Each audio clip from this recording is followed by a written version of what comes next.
If I remember correctly, last week we were discussing Templeton versus Amherst, 1834. As you recall, Amherst had run over Templeton's great aunt with his carriage.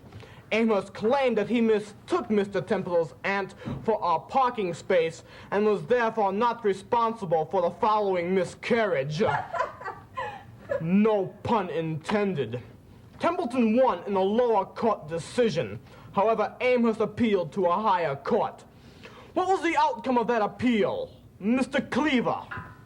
Gee, Mr. Kingsfield, I don't know. On account of last night, Lumpy Rutherford, he stole my bike at the ballpark, and I had to walk all the way home. By the time I got home, I had to go to bed because it's already 8 o'clock, and I have to go to bed at 8 o'clock. Mr. Cleaver, come here.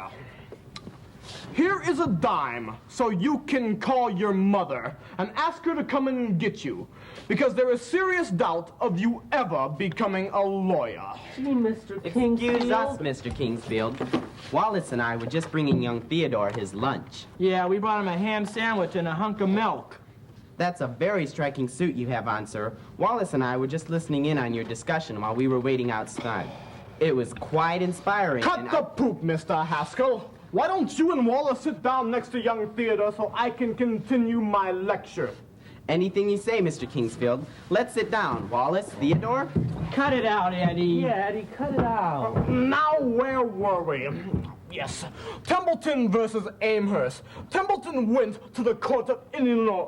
What is it, Mr. Cleaver? Hey, Mr. Kingsfield, I sort of got this question. What if this guy, you see, he wanted this popsicle real bad, and his mother wouldn't give him the money to get the popsicle, and he wanted it real bad, and so he sort of took it. Would he go to prison or to H-E double toothpicks?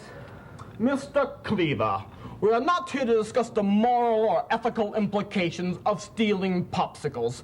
I suggest if you have any future questions not related to the subject at hand, that you keep them to yourself.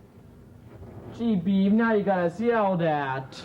Wallace, I think your brother is a little too young for law school. Hey, Mr. Kingsfield, don't holler at Wally. It wasn't his fault. It was Eddie's fault. Eddie dared me. You dared me to go all the way through law school. Is that right, Eddie? Yeah, I guess so. You know what a pain Beeb can be sometimes. Eddie, sometimes I could just punch ya. Come on, Beav, let's go to our room. Where's that hunk of milk?